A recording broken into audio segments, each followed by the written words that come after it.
que ce soit derrière, là-bas, un peu ici aussi. Donc c'est pas toujours évident de parler de ce qu'on a vécu, qui connaissent en partie, avec qui on a pu échanger, mais ça fait partie voilà, du sportif, ça fait partie du dirigeant, parce que dans sa vie professionnelle, ou un autre, il faut délivrer quelque chose, il est face à des gens qu'il connaît et il faut qu'il les surprenne. Et le sportif, c'est pareil, il est devant des juges qu'il voit tous les jours, il va falloir les surprendre. Et là, je suis devant vous, je vais essayer de vous surprendre, je ne sais pas si je vais y arriver, mais en tout cas, je vais vous parler de ma carrière, de ce que j'ai pu vivre, de ce que ça m'a appris, du lien avec l'entreprise, bien sûr. On parlera aussi de ma reconversion et du lien depuis le début de ma carrière, en fait, parce que ma reconversion n'a pas commencé le jour où j'ai arrêté à faire du ski nautique, bien sûr, et puis de la suite, et puis de tout ça. Mais alors avant, parce que j'ai l'habitude, mais là, il y a quand même, je pense, quand même pas mal de gens qui me connaissaient avant de venir aujourd'hui. Bon, il y a quelques jeunes quand même, mais comme j'interviens souvent dans des groupes où il y a plutôt beaucoup de jeunes, on commence toujours par la vidéo, comme ça leur permet de voir qui c'est ce gars-là qui va me parler de quelque chose, voilà, pour savoir un petit peu ce qu'il a fait dans sa carrière. Donc on fait la vidéo, puis après je commencerai. Par contre, la seule chose, il ne faut pas que je me trompe. A priori, on est pas mal.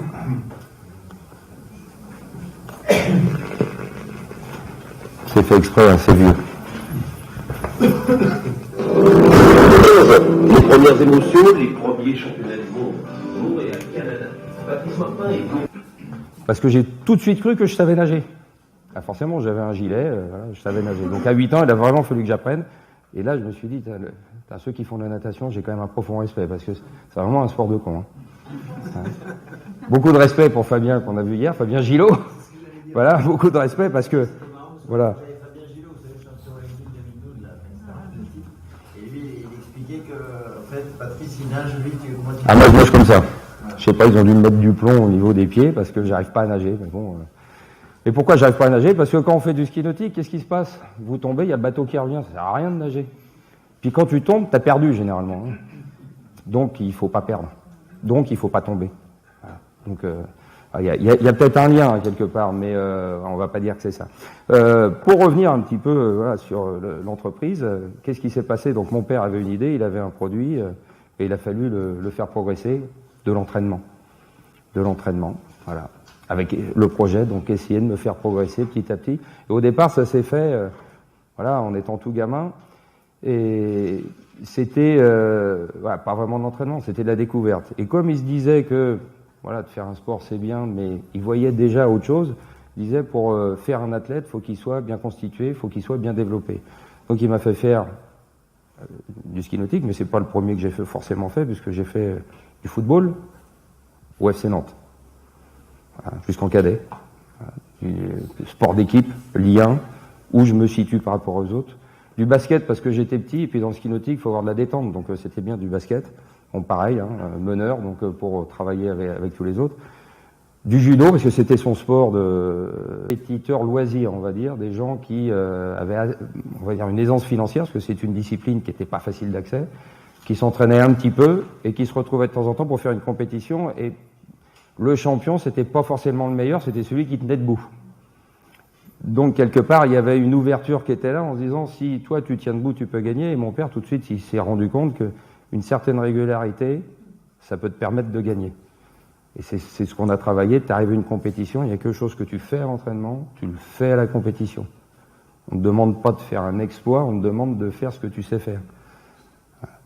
C'est pas toujours évident et c'est là où on rejoint un petit peu. Stéphane, dans l'introduction, le disait, on aime bien les collaborateurs qui sont réguliers, qui sont constants, en qui on peut avoir confiance. Les mecs qui font des exploits, c'est bien, mais des fois, ils nous mettent dans la panade. Voilà. Et c'est déjà dans ce travail-là. C'est difficile de vous expliquer ça parce que j'ai été champion quelques reprises, donc on peut penser que ce sont des exploits qui ont été empilés, mais quelque part, c'est une certaine régularité. C'était ça. Et tout de suite, mes premiers résultats, ils ont été là parce que on savait ce qu'on faisait, on savait ce qu'on présentait et on réalisait ce qui avait été fait à l'entraînement. 1976, tout de suite après, je suis recordman d'Europe toute catégorie. Et cette progression, elle était bien liée à valider des compétences, des qualités techniques, puisque dans le sport c'est ça, c'est valider des qualités techniques pour pouvoir progresser et passer au niveau supérieur. Mais toujours en prenant en compte qu'à l'entraînement, ce qu'on fait à l'entraînement, c'est ce qu'on doit réaliser à la compétition. Et dans ces collaborateurs, finalement, dans l'entreprise, c'est quoi? C'est exactement ça, c'est qu'on veut avoir des gens en qui on peut avoir confiance, on sait que le jour où on a besoin d'eux, ils vont délivrer quelque chose. Ils vont se préparer, ils vont connaître l'environnement dans lequel ils travaillent, ils vont connaître leur dossier, et on va pas leur demander de nous accompagner et de délivrer quelque chose qu'ils connaissent pas, ou en tout cas d'avoir une réponse approximative en disant tiens on va peut-être tenter quelque chose. Non, on tente rien.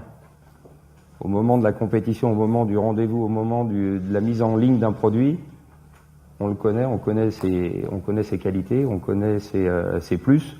S'il y a des moins, on a essayé de les gommer, mais on ne doit pas se faire surprendre après. Quand on se fait surprendre après, c'est très dur de venir corriger les erreurs. Dans le sport, on ne peut pas les corriger. T'as perdu. Peut-être dans le tennis, parce que ça dure un petit peu plus longtemps. Peut-être dans le rugby, mais encore, si on n'a pas la bonne stratégie du départ, ça va pas forcément évident. Bon, c'est vrai qu'on parle de coaching gagnant en football, mais quand t'as pris l'eau en première mi-temps, ça devient dur de rattraper. Et dans les sports individuels, c'est fini. Ski nautique fait partie de ces sports, quand vous tombez, c'est fini. Vous avez 2 fois 20 secondes en figure, vous n'avez pas le droit de louper la dernière figure. La dernière figure, c'est le titre. C'est ça le plus dur finalement, c'est que tu es à bout de souffle, et celle-là, faut pas la louper. Et si à l'entraînement, t'es pas capable, le jour de la compétition, faut pas arriver. Et là, on vient à ces champions d'un jour, ces gars qui ont fait une perf, puis on le voit dans l'équipe, extraordinaire. Donc c'est au-delà de l'ordinaire, mais qui n'est pas ordinaire. C'est des gens qui ont fait un truc une fois, il y en a eu quelques-uns qu'on a vu, notamment des Français, il n'y a pas que les Français, qui ont gagné un titre, parce que ce jour-là, ils étaient prêts, ça arrive de temps en temps, mais ils n'ont pas reproduit derrière. Et ce qu'on a besoin, nous, pour avoir confiance dans une équipe, c'est d'avoir des gens qui vont reproduire régulièrement. Et c'est à quoi mon père m'a préparé. L'entraînement, c'est primordial. C'est ça qui va faire la réussite. La compétition, c'est facile finalement. Et les quelques compétiteurs qui sont là vont le dire. À l'entraînement, on se fait mal. À l'entraînement, on est dur avec soi-même. J'étais pas dur avec moi-même quand j'étais gamin. Comme je n'aimais pas l'eau, que je m'entraînais dans l'eau froide, quand le bateau était cassé, j'étais bien content des fois. J'étais bien content de ne pas aller à l'entraînement. Mais finalement, avec toute ma carrière, avec tout ce que j'ai vécu, mon père m'a appris certaines choses. Et il m'a appris une chose, c'est ça le plus important, c'est il a besoin de te préparer, tu as besoin de te donner pleinement pour réussir l'objectif. Et que tu aimes ou pas finalement ce que tu fais. Moi j'ai appris à aimer le ski nautique avec le temps, parce que voilà, quand on n'aime pas l'eau, c'est pas facile. J'ai appris à aimer le ski nautique parce que le ski nautique m'a tellement donné de choses sur l'ensemble de ma carrière, tous les endroits où je suis allé, les gens que j'ai rencontrés, c'est ça qui m'a permis de pouvoir évoluer et pouvoir être là devant vous aujourd'hui. Je suis un autodidacte complet, à part le sport, je vais pas dire que j'ai rien appris, le sport m'a beaucoup appris. J'ai fait un petit peu d'études, passé un bac, j'ai fait une année de médecine, comme beaucoup de gens, voilà, quand on n'est pas trop mauvais à l'école, une année de médecine, une année de kiné, puis après je suis vite rentré dans le monde professionnel parce que, voilà, à un moment ou à un autre, j'ai fait le choix de pouvoir continuer ma carrière, mais en même temps de pouvoir travailler. Donc très important de savoir ce qu'on fait, de bien le préparer et d'avoir des objectifs. Alors ces objectifs, ils se situent comment? Bien sûr avec des compétitions. On a les mini-objectifs, les objectifs intermédiaires, les objectifs normaux, puis les macros-objectifs. Alors dans le sport, ça va de la compétition, on va dire du mensuel, jusqu'à l'intersaison, enfin la demi-saison, la saison complète, et puis faire des choix. Quel est l'objectif principal qu'il ne faut pas louper? Et les objectifs intermédiaires, ils doivent nous permettre de mettre un curseur. Ce qui est important de savoir, c'est pas parce qu'on a réussi le premier objectif intermédiaire que c'est bon, on est en avance, on peut se reposer. Généralement, le sportif, lui, il va se dire, t'as vu, je suis bien, là, ça va. Là, je peux me reposer un petit peu. Là, il faut que l'entraîneur, donc le dirigeant, le N+1, le N+2, ils mettent en alerte. C'est pas parce que t'es bien maintenant que tu vas être bien demain. La concurrence, voilà, t'as peut-être pris un peu d'avance, mais il va falloir continuer. D'un autre côté, quand on est derrière, c'est pas perdu. Il va falloir motiver. Donc là, on est sur un échec à un moment ou à un autre parce qu'on n'a pas rempli les conditions. Qu'est-ce qu'on fait? Et l'échec, il est primordial dans la réussite. J'essaye de réfléchir. Est-ce que non, j'ai loupé quelque chose dans ma carrière? Non, j'ai loupé quelque chose. Vous avez l'impression ou pas que j'ai loupé quelque chose? Pas trop, hein. Ouais, une fois. Ah, c'est pas mal. Déjà une fois. Non, j'en ai loupé beaucoup. Mais l'important, c'est qu'à la fin, on a l'impression que j'ai rien loupé. Ah oui, parce que c'est ça à la fin. C'est ça qui est important. C'est que l'objectif, c'est d'avoir réussi. Mais il a bien fallu en louper quelques-uns. Et ceux que j'ai pu louper, et le plus important que j'ai loupé, c'est mon 2e championnat du monde. Parce que comme tout le monde, quand tu es champion du monde la première fois, donc j'avais 15 ans, je me suis dit, putain, je suis le roi du monde, je suis le meilleur. Voilà, prochain championnat du monde, c'est bon, je sais ce que je vais faire. J'ai pris la grosse tête. Bah, comme ça, voilà, c'est normal parce que tu te dis, c'est bon, je sais, 2e championnat du monde. Alors, c'était mon pire des championnats du monde que j'ai fait. En 81, je suis revenu avec une médaille d'argent. Et c'était le pire. Hein. Tous les autres, je suis revenu avec une médaille d'or, donc ça va. J'ai pas trop loupé. Mais ça a été un déclic. Ça a été un déclic parce que je me suis rendu compte ce jour-là que, oui, je m'étais blessé. Donc ça, c'est la bonne excuse. Hein. Je m'étais blessé, mais je m'étais pas bien entraîné. Je m'étais grisé à faire autre chose que ce que je devais faire. J'avais oublié un petit peu l'entraînement parce que à l'époque, télévision, c'est pas parce qu'on a loupé qu'il faut pas réessayer. On arrive forcément à quelque chose. Et on en revient au départ de l'entraînement. Pour moi, c'est clair. Quelqu'un qui s'entraîne régulièrement, quelqu'un qui se prépare, quelqu'un qui travaille, qui est toujours présent à vos côtés, qui s'interroge, qui échange, qui discute, c'est quelqu'un de confiance. Parce qu'il est toujours là à vouloir, être au cœur de l'événement. Quelqu'un qui navigue, hein, qui butine un peu à droite à gauche et qui est pas toujours là, mais de temps en temps il fait l'exploit, c'est vrai que celui-là, le jour où vous allez avoir besoin de lui, il sera pas forcément là. Pas forcément la bonne personne. Et donc, numéro 1 pour moi, l'entraînement. L'entraînement. 3 mots-clés. Entraînement. Préparation. Sans ça, on n'arrive à rien. Alors là, on va arriver à l'encontre de ce que disait Fabien Gillot hier soir. Il disait, ça c'est la façon russe. On s'entraîne, on arrivera à quelque chose. On va faire des heures et des heures de lignes de natation, on arrivera à quelque chose. Oui et non. Bien sûr, il faut de l'entraînement, bien sûr, il faut de la technique, il faut de la tactique, il faut de l'avoir, un autre. Voilà. Parce qu'on s'est préparé au fil du temps.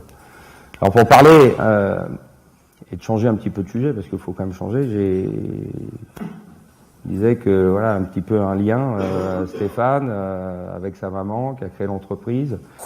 Moi, mon père, qui, comme je disais tout à l'heure, qui était visionnaire, qui a créé l'entreprise. La petite entreprise avec ses idées. Alors ça a très bien marché. À un moment ou à un autre, il se passe quelque chose. Parce que, alors, mon père a créé l'entreprise avec le produit, Patrice Martin, qui est devenu champion. C'était le patron, c'était l'entraîneur, c'est lui qui décidait. Le problème, c'est que le produit, il grandit. À un moment ou à un autre, il a fallu transmettre. Et là, ça devient compliqué, parce que quand c'est transmettre à quelqu'un d'autre, on va dire que c'est une question d'argent, à la limite, peut-être. Mais quand on transmet à son fils quel produit, ça devient compliqué. Et là, il a fallu négocier, ça a pris du temps de fonctionnement. Parce qu'à un moment ou à un autre, qu'est-ce qui s'est passé? C'est que je suis devenu le patron de la boîte. C'est moi qui décidais, c'est moi qui allais chercher les sponsors, c'est moi qui organisais les entraînements et tout. Mais d'un autre côté, j'étais le patron, alors que dans l'entraînement, le patron, c'était mon père. Donc il décidait toujours. Donc ça a été compliqué de faire comprendre à quelqu'un qui finalement c'est lui qui a les rênes de l'entreprise, mais finalement c'est pas lui qui décide de l'avenir de l'entreprise. Il décide juste du fonctionnement de l'entreprise. Et ça a mis beaucoup de temps à fonctionner parce qu'il y a eu, j'ai certaines périodes dans ma carrière. Alors j'avais de la chance à l'époque, il n'y avait pas trop de télévision, mais j'ai eu des périodes où vous payez quelque chose à la fin du mois, ils ont un boulot, ils sont payés. Là, vous êtes dans le bénévolat. Et ces gens-là, on les a jamais vus. Et notamment, le préparateur du matériel, je vais vous raconter une petite histoire, en 1999, sur mon dernier championnat du monde, entre les éliminatoires et les finales, je casse mon ski de slalom. Et comme tout le monde sait, alors dans le ski nautique ça se fait pas trop, mais moi j'avais toujours un ski de rechange, donc le mulet. En automobile, en F1 dans les années 80-90, il y avait la 3e voiture. Si on en cassait une, on prenait la 3e. voiture qui était toujours prête, mais que jamais personne n'utilisait. Le baquet était adapté un peu aux deux, mais pas vraiment adapté à un. Donc j'avais le même que le ski que j'utilisais, mais voilà, on voulait jamais l'utiliser parce qu'on se dit, je me dérègle, je vais pas le mettre. Oui, ça va. Le problème, c'est quand vous le cassez entre les éliminatoires et la finale du championnat du monde, où vous êtes deuxième au classement du combiné et qu'il faut absolument améliorer votre perf si vous voulez gagner, je peux vous dire que le stress arrive vite. Donc vous êtes énervé, parce que vous n'avez pas fait la perf déjà, vous avez pété le matériel, donc vous êtes très énervé, et quand vous voyez le préparateur du ski, vous n'allez pas lui dire, ah, dis donc, est-ce que si tu as 5 minutes, est-ce que tu pourrais me préparer le ski? Non, c'est que malheureusement, on va pas être sympa avec lui. Putain, fais chier, c'est de la merde, je vais jamais avoir le bon ski.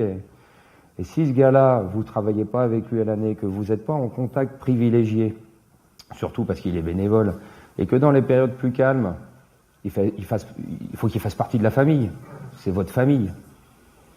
Si c'est pas le cas, il dit, attends, démerde-toi, hein. Donc là, premièrement, on se connaît bien, je vais pas parler gentiment, mais son objectif.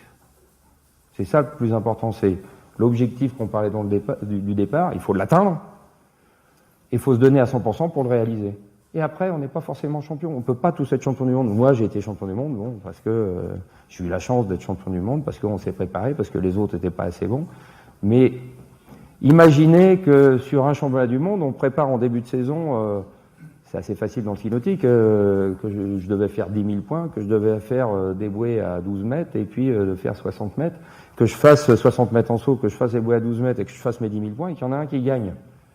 C'est que j'avais la mauvaise stratégie au départ, mais ça veut pas dire que j'ai perdu. J'ai perdu parce qu'il y en a un qui a été meilleur, mais moi j'ai réussi parce que j'ai atteint mes 100%. On m'a pas demandé de faire 105 ou 110%. Et c'est ça qui est important. Numéro 1, d'atteindre son objectif. C'est pas de battre les autres. C'est pas de se dire j'arrive à la compétition, c'est pour gagner. Le premier objectif, c'est de se dire moi, je me suis fixé quoi comme objectif? Il faut jamais perdre de vue ses objectifs et ne pas se laisser prendre par l'environnement extérieur.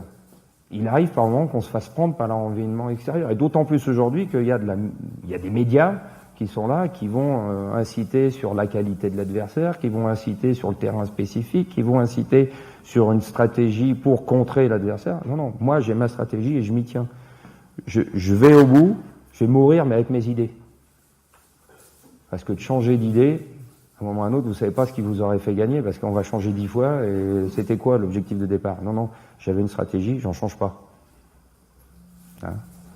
Sauf si c'est une crise extraordinaire, à un moment ou à un autre, c'est vrai qu'il faut savoir, mais au départ, si on s'est bien préparé, on connaît bien l'environnement et qu'on a bien étudié tout, normalement, notre stratégie, elle doit tenir jusqu'au bout. Et on va jusqu'au bout avec sa stratégie. On se donne à 100%. La fierté, elle vient du fait qu'on s'est engagé et qu'on s'est donné à 100%. C'est pas important d'être premier, deuxième ou troisième. On peut pas tous être numéro 1. L'important, c'est d'avoir atteint son objectif. Et donc, vous avez la réponse. Être champion, est-ce forcément gagner? Non. C'est pas de gagner. Être champion, c'est d'avoir un état d'esprit. Être champion, c'est s'engager. Être champion, c'est être visionnaire. Être champion, c'est se dire je sais où je vais demain. Et ultimement, bien sûr, que le champion, parce que être champion, le champion, c'est celui qui gagne. Mais être champion, c'est l'état d'esprit.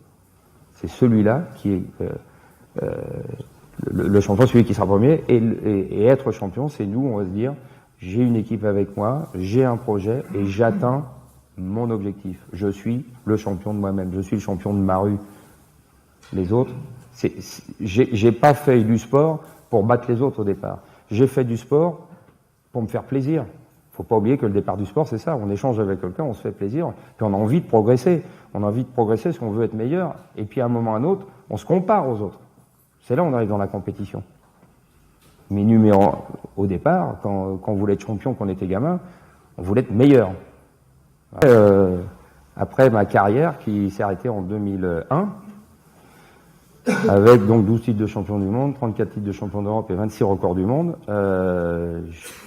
j'ai transformé, on va dire, l'essai du champion alors, la reconversion, elle a commencé très jeune finalement, parce que j'ai travaillé dans une banque, à la Banque de France, pendant 20 ans, contrat de sportif de haut niveau, donc je travaillais 6 mois sur 12, ce qui m'a permis de me libérer psychologiquement et intellectuellement en me disant demain il peut m'arriver n'importe quoi, j'ai un boulot.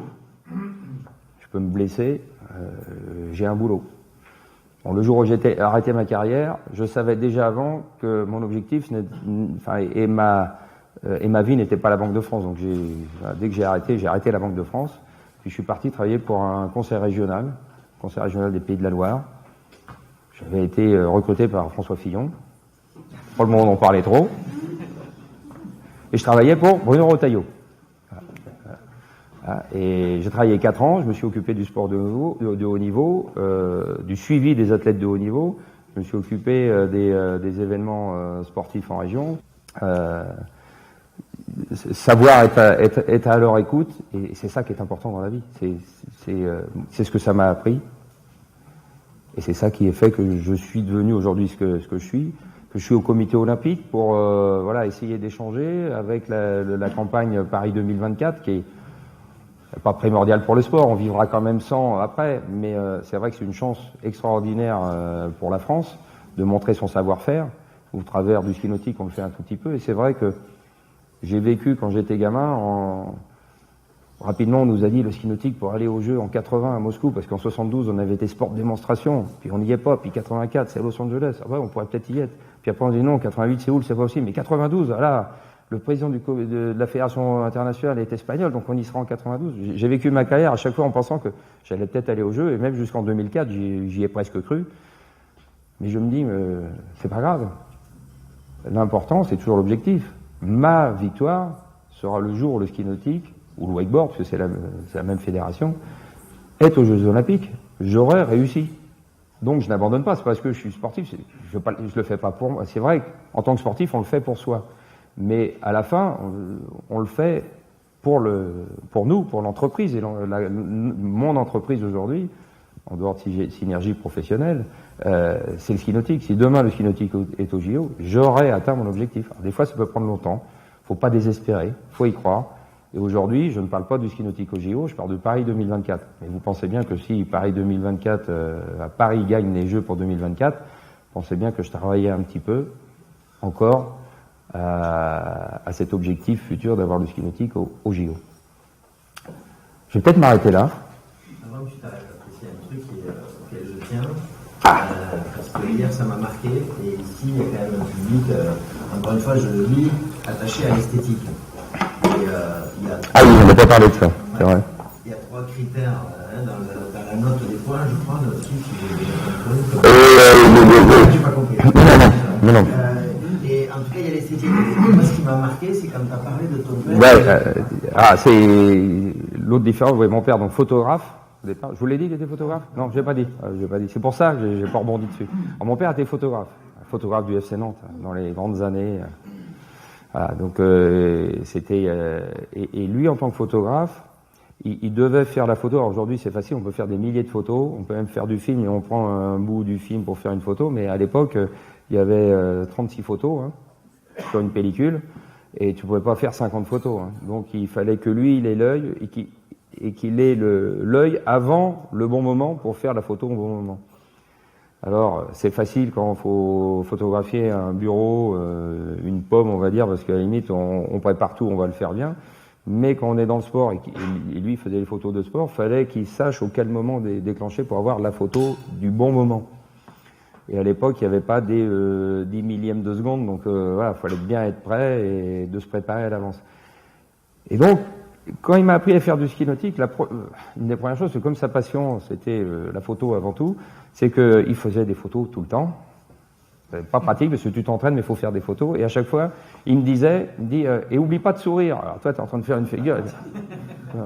Non, c'est le truc, c'est pas facile. Mais quand il me disait, de toute façon, tu sais la faire. Donc si tu sais bien la faire, il n'y a pas de raison que tu fasses pas le sourire en même temps. Et quand tu fais le sourire, ça veut dire que tu n'as pas besoin de réfléchir à tout le reste que tu vas faire pendant la figure, parce que tu la domines tellement, c'est que tu peux faire en plus le sourire. Et donc c'était le jeu. C'était dès que je savais faire une figure, c'était une fois que je commençais à bien la faire, c'était de se dire faut faire le sourire en plus. Et au bon moment et au bon endroit pour regarder la caméra. Voilà, donc et lui il partait du principe que à partir du moment où tu l'as fait comme ça, c'est forcément facile parce que tu arrives à être relâché. Ce qu'on dit toujours, c'est ce qu'on parlait hier, dans l'activité sportive, faut être concentré, faut être contracté, faut être en force, mais relâché. C'est compliqué, mais c'est toujours ça. Et c'est là où ça paraît facile, on dit, oh, tiens, c'est tellement facile. Non, non, ça travaille de partout, mais à un moment ou l'autre, on domine tellement, c'est qu'on arrive à voir, on a l'impression qu'ils sont relâchés. Et moi, c'était un petit peu ça. Et mon père, il me faisait travailler beaucoup ça. L'esthétisme avant tout. Pas faire la figure, c'est faire la figure, mais la faire bien et facile. Et quand tu la fais bien et facile, les juges, ils la donnent forcément. Voilà. Et c'est là que c'était important. C'était ça qui était important. C'était aussi la différence avec mes adversaires, c'est que j'avais très peu de figures qui étaient mauvaises. Alors, de temps en temps, j'en loupais une, bien sûr, mais ouais, l'idée, c'était de ne pas louper une figure. On n'a pas parlé de faire ses gammes aussi. Mais...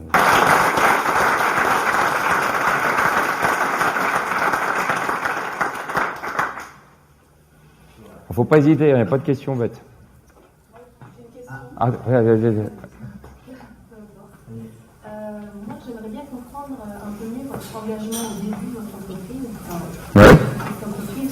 On a l'impression que vos objectifs, c'est pas les vôtres, c'est ce que votre père. La vision, c'est celle de votre père, la stratégie, etc. Donc, quels étaient vos objectifs à vous? Ce qui était votre engagement dès le début? J'étais un outil de l'entreprise. J'étais le produit de l'entreprise.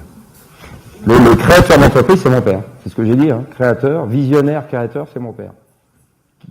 Si on peut schématiser, c'était pas ça, mais en gros, si on doit refaire le lien avec l'entreprise, il a un produit, il veut que ce produit se développe et soit connu, lui, il a ses objectifs. Moi, je suis gamin, je réalise, quoi. Hein. On me dit, fais ci, fais ça, tourne, je tourne. En fait, et comme je disais au départ, il me faisait travailler, mais il me faisait m'amuser. C'était, voilà, faut être pédagogue, hein, faut que ce soit ludique. Un gamin de 6-7 ans, si on dit tu vas bosser 3 heures, il va pas le faire. Par contre, s'amuser 3 heures, il va le faire.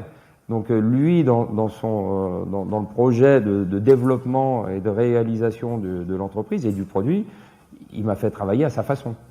Et moi, en tant que gamin, c'est vrai que j'ai pas réfléchi à ce que je faisais. Hein. J'avais pas l'impression que j'allais être champion de quoi que ce soit. Hein. Sauf que c'est venu assez tard. Moi, c'est venu à 18 ans, bien sûr, on veut être le chef. Moi, j'ai vite compris que j'étais pas le chef. Hein, voilà. Ça a été clair tout de suite. Mais vers 24-25 ans, il y a déjà eu, on va dire, un peu de partage. Et moi, c'était plutôt à 30 ans qu'à un autre. Moi, je me suis marié à 30 ans. Donc là, ça a été, 29-30 ans, ça a été la cassure qui s'est, où ça s'est colmaté à la hauteur de ce que je voulais. Et j'ai arrêté, j'ai été champion du monde, recordman du monde, j'avais tous les titres planétaires ou importants, Master américain, US Open. Mais l'année d'avant, je m'étais blessé, et 3 ans avant, je m'étais blessé, puis des blessures qui devenaient de plus en plus graves, notamment une qui était liée à une vieille blessure de 20 ans avant. Et là, je me suis dit, et c'était de plus en plus dur de revenir à un bon niveau, c'était long, et sans l'assurance de revenir au même niveau. Et la blessure que j'ai eue en 2000, je me suis dit, alors j'en ai une en 98, je me suis cassé la jambe, et une autre en 2000, et là je me suis dit, faut que t'arrêtes. Alors que toute ma carrière, j'ai pas des interviews là, mais toute ma carrière, j'ai toujours dit, un sportif fera toujours l'année de trop. Parce que quelque part, on se rend compte qu'on est plus bon au moment où on est déjà plus bon. Il ne faut pas s'en rendre compte à l'avance. Et c'est vrai que j'ai arrêté finalement au top parce que je me suis dit, ça va m'arriver. Et je veux pas que ça m'arrive. Moi, je suis un compétiteur. Hein. Je suis pas un sportif. Moi, je suis un compétiteur. Moi, je veux gagner. Je veux être le premier. Donc là, ça, je reconnais bien ça. Dès que je fais un truc, j'accepte maintenant, ça, parce que là, j'ai passé un certain âge, donc il me double. Moi, j'en ai fait. Vas-y. Hein? Ouais, non. Non, je suis pas jaloux parce que je pense que je suis plus heureux qu'elle. Voilà. Non, mais je pense que je suis plus heureux qu'elle parce que je pense qu'à un moment, tu as la frustration de pas avoir fait plus et puis tu n'arrives plus à le faire et tu voudrais parce que tu sais que tu pouvais. Tu titilles, comme tu es compétiteur, donc tu te laisses pas faire. Donc tu dis, je vais leur montrer. Le problème, c'est que tu n'as pas d'entraînement, donc au bout d'un moment, tu fais des fautes d'inattention. Et ce que j'ai fait, c'est une faute d'inattention, quelque chose que j'aurais jamais fait en pleine carrière parce que j'aurais réagi plus vite Et là, je me suis fait surprendre et donc j'ai pris la mauvaise décision. Ouais, sauf le problème, c'est que ça engendre une grosse blessure derrière et puis un handicap et au coup de chance, je suis gaucher et pas droitier, mais ça n'empêche que je me suis rendu compte que j'utilisais aussi beaucoup ma main droite. Parce que j'ai une main de précision puis une main de force. Peut-être qu'on s'en rend pas compte comme ça, mais c'est après je me suis rendu compte que la main de force, je l'avais plus, quoi. Mais c'est tout à fait ça. Quand à un moment ou à un autre, tu peux faire en loisir, mais tu le fais tout seul. Tu vas pas faire en loisir avec des gens qui te provoquent. C'est pas méchant, hein. Mais si t'es compétiteur, à un moment ou à un autre, faut connaître ses limites, c'est dire non. Et voilà. Et c'est difficile. Moi, s'il y a quelqu'un qui me dit on y va, maintenant je sais dire non. À cette époque-là, j'avais pas su et j'ai pris cher. Pas grave. Voilà. Et c'est voilà, leur donner la passion de faire quelque chose. Ils ont vécu un moment extraordinaire et des fois ils étaient même plus motivés que moi parce que ça faisait partie de leur vie en fait. Mais voilà, il faut consacrer du temps à ces gens qui sont des gens de l'ombre. D'autant plus bénévoles, mais même des gens qui sont salariés, de consacrer du temps à des gens qui sont dans le back-office, qui font du travail de l'ombre, dans les périodes calmes. Il n'y en a pas beaucoup, mais c'est vrai que dans ces périodes calmes, faut savoir être avec eux, les accompagner. Voilà, dans l'entreprise dans laquelle je travaille, de temps en temps, 2-3 fois par an, on a un petit dîner, un petit truc, on échange. Parce que le reste du temps, c'est forcément, on court toujours aujourd'hui avec Internet, avec Twitter, avec Facebook, avec les infos, les mails et tout. On est à 300%. Donc quelque part, si à un moment ou à un autre on dit pas, on coupe pour se parler, pour avoir un vrai échange, voilà. En fait, ton collaborateur, il est dans le bureau d'à côté, tu vas plus le voir, tu lui envoies un mail. C'est ça. C'est à un moment ou à un autre, c'est pas oublier, c'est que le contact humain, la relation humaine, faut pas l'oublier. Payer un café le matin, voilà, j'ai ces trucs à la con. Avant que Pierre Cibaud arrive à la fédération, j'avais un directeur général qui, lui, ne venait jamais discuter à ses équipes. C'était une ambiance de merde. Le seul jour où ça se passait bien, c'est quand je venais, parce que j'arrivais le matin, j'amenais les croissants. Bon allez, on se réunit tous, tiens, toi ça va. Là, faut prendre 5 minutes. Ça va pas handicaper sur le résultat du travail. Au contraire, parce que les gens, ils sortent, c'est les boosts en disant, putain, c'est génial. Il nous a parlé, j'ai pu lui dire ci, j'ai pu lui dire ça. J'avais parce que je l'ai dit pas souvent, parce qu'il y a un truc quand même important. Je vais vous le dire, parce que on envoie des mails. On sait pas comment c'est perçu. Quand on parle, on voit comment les gens le perçoivent.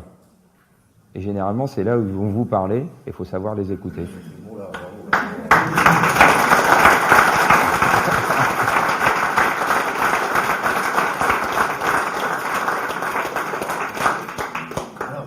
Moi, juste ma vision du truc, j'ai envie de le dire parce que c'est un petit peu un cadeau d'anniversaire qu'on s'est fait là. Juste ce qui m'a un peu impressionné, c'est que finalement, on fait venir des conférenciers qui en général disent pas mal de trucs et je comprends pas tout à chaque fois. Et là, j'ai tout compris. Alors, donc ça veut dire que pour moi, ça tu m'as un peu rassuré. Je suis capable d'écouter une conférence jusqu'à la fin. Et ce qui m'a plu, puisque hier soir, on a passé un peu de temps, et là, je viens de te redécouvrir pareil, tu parlais de régularité. T'es le même qu'hier soir, quoi. Et bon, à la télé, ça se voyait pas, parce que là, par contre, tu parlais pas. Si, on t'écoutait un peu dans les interviews. Ce qui m'a vachement intéressé, c'est cette profondeur, finalement. On sent en même temps quelqu'un qui a vécu l'effort, la récompense, parce que on fait tous des efforts tous les jours, mais on n'est pas toujours récompensé, en tout cas visible. Si tant est que être visible, ce soit une bonne chose pour l'homme, on n'en sait rien, toi tu le sais plus que nous. Voilà, donc je voulais juste dire que le Club 31, tous les gens te remercions d'être venus comme ça. On espère qu'à Toulouse, lorsque tu viendras, tu nous feras un petit coucou. Et on espère aussi que tu arriveras à ton objectif, si j'ai bien compris, c'est celui d'inscrire le ski nautique aux Jeux Olympiques. Donc si jamais ça nous arrive, on aura tous un petit souvenir d'ici, parce que ça fait aussi partie des valeurs, les souvenirs, des moments partagés avec les gens qu'on aime ou qu'on ne voit pas assez souvent. Donc merci à tous ceux qui sont venus aujourd'hui. Là, je leur fais un coup, je les embrasse et je vous souhaite un bon appétit parmi nous.